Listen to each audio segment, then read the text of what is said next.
नमस्कार मित्रांनो, कसे आहात? आय होप मजेत असाल. सुरुवात करत आहे ब्लॉगची. त्याआधी तुम्हा सर्वांना सस्नेह प्रेमपूर्वक नमस्कार. स्वागत आहे तुमचं मीराताई ब्लॉगमध्ये.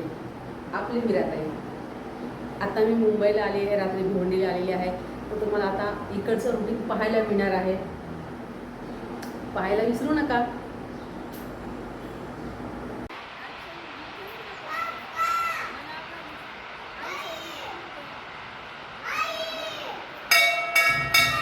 मला हे पहा, हे आमच्या इकडचं महादेवाचं मंदिर आहे आणि इकडे बऱ्याच बायका येतात, मीही जाते. छान वाटतं देवळात गेल्यावर. सगळ्या मैत्रिणी पण माझ्या येतात. काही कोणाचा वेळ नाही आहे, कोण कधी येतं कोण कधी येतं. मला जसा वेळ मिळेल तसं जाते. माझाही काही नियम नाही आहे, काही माझा ठिकाणा नाही आहे, कुठली वेळ नाही आहे. मला जेव्हा माझं आवरेल काम तेव्हा मी जाते.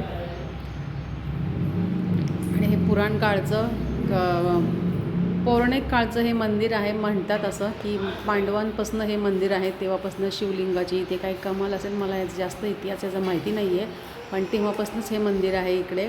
आणि गावापासून फारच लांब आहे हे मंदिर. छान वाटतं मला इकडे यायला.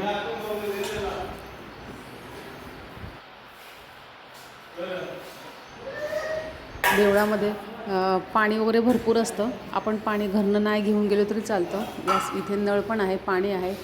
बाहेर फुलांची झाडं आहेत. कोणी बोलत नाही. फुलं तोडली तरी पण.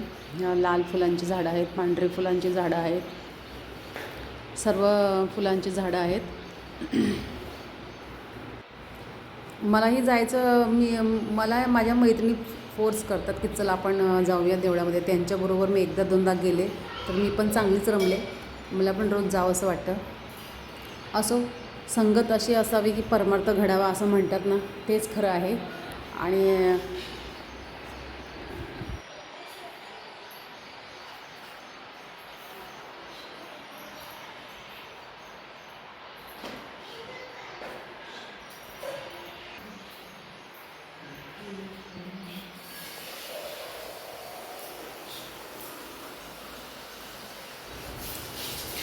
देवळामध्ये बसण्याची पण सोय आहे. आसन आहेत, छोट्या छोट्या चटाई असतात, पाट पण असतो.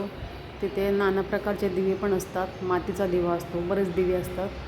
समई पण असते मोठी, घासून ठेवलेली आहे सध्या. आणि आता खाली छोटे छोटे दिवे आहेत.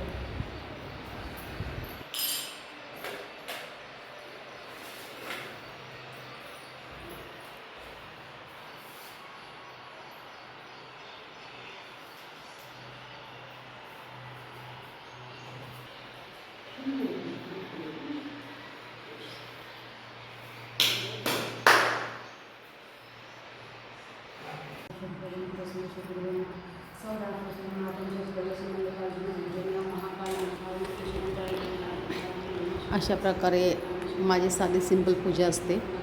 मित्रांनो, माझ्याकडनं व्हिडिओ एक डिलीट झाला म्हणून मी तोच व्हिडिओ माझ्याकडे सेव्ह केलेला होता. मी पुन्हा पाठवते. काही भाग यातनं डिलीट झालेत, मला माहीत नाही. चुकून तो व्हिडिओ डिलीट झाला तर आता मी म्हणून हा पुन्हा व्हिडिओ पाठवते. हे पहा, हे माझे मित्र आहेत. ही चमेली आहे आणि हा बगीरा आहे. याचं नाव मी बगीरा ठेवलेलं आहे. हा फार माझा लाडका आहे. हा खाली टाकल्यावर खात नाही आहे. ह्याला असं हाताने भरवावं लागतं. मी खाली टाकून बघितलं तर बिलकुल खाणार नाही. आणि हिला काय नाही आहे. ही चमेली आपली खाली टाकलं की ती बिचारी खाते, पण हा जरा जास्तच लाडका आहे आणि हा माझ्या हाताने खातो. इतरांनी त्याला खाली टाकलं की खातो, पण मी खाली टाकल्यावर हा खात नाही आहे. हा माझा फार लाडका आहे. ब्रुनोसारखा आहे. नाही, ब्रुनो एवढा कोणीच नाही आहे म्हणा, पण ठीक आहे, ब्रुनो तिकडे आहे. मी जिकडे जाईन तिकडे मी डॉगीसाठी माझ्या पर्समध्ये खाऊ ठेवलेलाच असतो. मी बिस्किटं ठेवतेच आहे. आणि मी डॉगीच नाही आहे, तर ॲनिमल लवर्स आहे. सर्व प्राण्यांवर मी प्रेम करते. मला सर्व प्राणी आवडतात, पक्षी आवडतात. ते पहा, हा असा लाडका माझा बगीरा आहे. हा माझा मित्र आहे. हा माझा मित्र आहे आणि ती माझी मैत्रीण आहे. खरे मित्र माझे हेच आहे. ह्यांच्या व्यतिरिक्त कोणाशी एवढा जीव लावू पण नाही, कोणाशी मैत्री करू पण नाही असं मला वाटतं. तसे मित्र आयुष्यामध्ये गरजेचे असतात बरं का. मैत्रिणी मित्र गरजेचे असतात, पण आपण यांनाही जीव लावायला पाहिजे. सर्व स्वार्थीपणासारखंच केलं तर कसं व्हायचं असं मला वाटतं. प्रत्येकाच्या मैत्रीमध्ये स्वार्थ असतो, पण यांच्या मैत्रिणीमध्ये अजिबात मला कुठल्याही प्रकारचा स्वार्थ दिसत नाही. हे आपल्यावर जर काय वेळ आली तर हे जीवाची सुद्धा पर्वा करत नाही आणि वेळेला तर आपल्याला होत नाही. हे आपण डस्टबिनमध्ये टाकूया, इकडे कचरा करायचं नाही.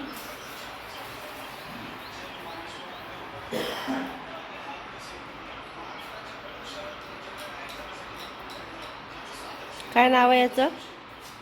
बघीरा. आणि तो चमेली. हर हर महादेव.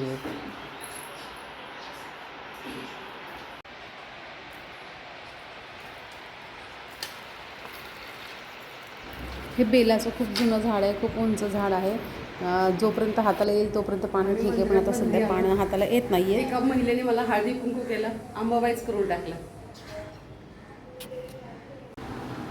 मित्रांनो, आज मी फार म्हणजे अशा फार झोपा काढलेत मी अक्षरशः. हात जरा फ्रेश झाले. फ्रेश म्हणजे कसे झाले, मग सायंकाळी पाऊस आला, पावसात मी भरपूर अशी भिजले आणि फार भिजलो मी आणि आमच्या शेजारची, आम्ही दोघीच भिजलो. बाकी सगळ्या सर्दी होईल म्हणून घाबरतात. मी काय सर्दीला वगैरे घाबर नाही, मनसोक्त भिजले. आणि तसं पण मी थंड पाण्याने आंघोळ करत असल्यामुळे डोकं दुखण्याचा प्रश्न नाही आहे. छान वाटलं पावसात भिजायला. पहिल्यांदा कित्येक वर्षातनं मी पहिल्यांदा भिजले. बरेच वर्ष झाले मी पहिल्या पावसात भिजलेच नाही आहे, पण मी आज भिजले. आणि मी थोडंसं त्यांची मुलं वगैरे होती शूट करताना, मध्ये वगैरे त्यांची मुलं येत नाही, त्यांना अनकम्फर्टेबल वाटते. असो तर सकाळी 9ला मी जी झोपले ना, सगळे जिकडे तिकडे गेले आणि देवळात जाऊन आले बरोबर झोपले. काय खाल्लं वगैरे नाही, सोमवार होता. जी झोपले, माझी मुलगी कधी गेली मला ते पण कळलं नाही. पास काढायला गेली होती ती, STचा पास संपलेला आहे, तर ती गेली, पास काढून आणलं, मला काय कळलं नाही. नंतर मी ती गेल्याबरोबर मी उठले ना, मग माझं मी फराळाचं केलं. फराळाचं म्हणजे मी फक्त 2 केळी खाल्ली दुधामध्ये आणि थोडंसं साबुदाण्याच्या पापड्या वगैरे असं फ्राय केल्या होत्या, म्हणजे तळून घेतल्या, ते खाल्लं. शेंगा मी बऱ्याच येताना भाजून आणल्यात शेंगा, त्या आता फोडायला घेतल्यात. पण फोडताच मध्ये दिवाबत्तीची वेळ झाली. मग प्रार्थना वगैरे केली, थोडी दिवाबत्ती केली आणि परत एकदा आता सगळं टाकाटाक वाटतंय. इकडे आळस येतोय, कामच करूशी वाटत नाही. आणि मी काही केलं नाही, कारण का दोन्ही माझ्या मुलींनी खूप घर इतकं उत्तम उत्कृष्ट ठेवलंय ना, विचारूच नका. खूप छान घरं ठेवत आहेत, त्यांच्यापर्यंत खूप काम करत आहेत त्या. आणि जरा माझ्या गुड्डीच्या अंगावर जरा मास यावा, प्रार्थना एवढंच आहे. जरा तिला धावपळ आहे कामाची, जरा म्हणजे खूपच धावपळ आहे. मला पण वाईट वाटतं. वाईट म्हणजे आता काय, ती जॉब करते, हे सगळं आता जरा खेळायचे, खायचे, फिरायचे दिवस आहेत. जाऊन दे, हे पण दिवस जातील, जसं दिवस टिकणार नाही. ती काही ना काही मी नक्कीच करण्याचा प्रयत्न करते. आणि आज मला कॉल केलेला, मम्मी मी उशिरा येणार आहे, पावसामुळे ट्रेन मागे पुढे झाल्यात, काही घोटाळे पण होऊ शकतात. पण आम्ही जेवायला थांबतो, घरी आल्याशिवाय मी कोणीच जेवत नाही. मग मला ते पण म्हणतात का मुलं, काय मम्मी तू थांबतेस आमच्यासाठी, तुम्ही जेवून घ्या. मला कसं आहे, कंट्रोल होत नाही, कधी कंट्रोल होत नाही भूक. आपल्याला कळलं, आपली मुलं आलेत घरी, किती काना वाजव, आम्ही वाट बघतो. आम्ही म्हणजे सवयच नाही कुठं, आपण किती म्हटलं ना जेवण का कोणी जेवत नाही. माझी छोटी मुलं होती ना, तरी आम्ही ते येईपर्यंत आम्ही वाट पाहायचो. त्यांना म्हटलं ना मुलांना जेवा, तर ते मुलं जेवत नव्हती. बरेच लोकांची मुलं जेवून झोपायची, पप्पा यायचे ते, पण माझी मुलं कधीच जेवून झोपले नाही. आम्ही तेव्हापासून आम्ही असं बरोबरच सगळेजण जेवतो आणि कोणी एकाला जेव म्हटलं तर कोणी जेवत पण नाही आहे. तशा प्रकारे मी बघते, मुलांनी एंट्री केली गेटमध्ये, म्हणजे मी तसं आणून ठेवते, सगळं सुविधा करून. त्यांचा कॉल तर चालूच असतो, हां मी इकडे आलो, तिकडे आलो, मी बस स्टॉपवर आलो, मी 10 मिनटात येणार आहे. मुले बस स्टॉपवर आली की माझं चालू असतं इकडे आणून ठेवायचं जेवण, सगळं हॉलमध्ये पाणी, ताट, जेवण सगळं आणून ठेवते. मी आणून ठेवेपर्यंत मुलं दारामध्ये येतात. बघायचं, मुलं आलेत ना, ते मुलं फ्रेश होतील, हातपाय होतील, मग मला कंट्रोल होत नाही. मग माझं मी ताव मारायला सुरुवात करते. मग ते फ्रेश होतात, ते जेवतात. अशा प्रकारे असतं. पण आम्ही थांबणार आहेत आता. पण जेवायचं बघू किती वाजेपर्यंत येतात. आत्ता तर 9 वाजलेत, अजून काय त्यांचा पत्ता नाही आहे. त्यांना वेळच लागणार आहे, कारण का शुभम आत्तापर्यंत यायला हवा होता. येतो तो. आमचे मिस्टर सॉरी हां, मिस्टर घनश्याम मते. कोणाचे मिस्टर? गुड्डीचे मिस्टर, गुड्डी उर्फ हर्षणा. तर तो येणार आहे. अजून आपला इन्स्पेक्टर आला नाही आहे. आल्याच्या लवकर येतो, पण आज नाही आला. तर भाई, बॉम्बे की तो बात ही कुछ और है. हम लोग यहीं के हैं, हमारी पैदाइश यहीं की है, हमारा स्कूल यहीं का था, हमारा पूरा म्हणजे माझं सगळं बालपण इकडे गेलेलं आहे. लहानाची मोठी पण इकडेच झालेली आहे. माझा जन्म इकडेच झालेला आहे. आजपर्यंत मी इथेच होती. आत्ता 1-2 वर्ष झालं जरा गावी. आवडतं म्हणून जाते. कितपत आवडतं काही सांगता येत नाही. कुठपर्यंत आवडते त्याची काही गॅरंटी नाही आहे. पण हाय, काय गोष्टी आपल्याला तिथं राहणं पण आता गरजेचं आहे. आपण बरीच वर्ष झाली ना, आपण एकदम चांगुलपणाने एखाद्याच्या हवाली करतो. शेती म्हणा काय, चांगुलपणाने एखाद्याच्या हवाली करतो. आपल्याच घरचे असतात ते, त्यांच्या हवाली करतो, त्यांच्यावर विश्वास ठेवतो. तर नंतर ना आपल्या केसाने गळा कापायला वेळ लागत नाही. आणि अनुभवाच्या गोष्टी आहेत, पुस्तकी ज्ञान नाही आहे. आम्हाला आमचं राहतं घरसुद्धा आमच्याकडे नव्हतं एवढ्या वर्षामध्ये. विश्वासाचा आमचा विश्वासघात भरपूर झालेला आहे. पण तरी पण आम्ही काय म्हणतो, आम्ही कोणावर दोष देत नाही. त्या आई जगदंबेचं नाव घेऊन कार्याला सुरुवात केली.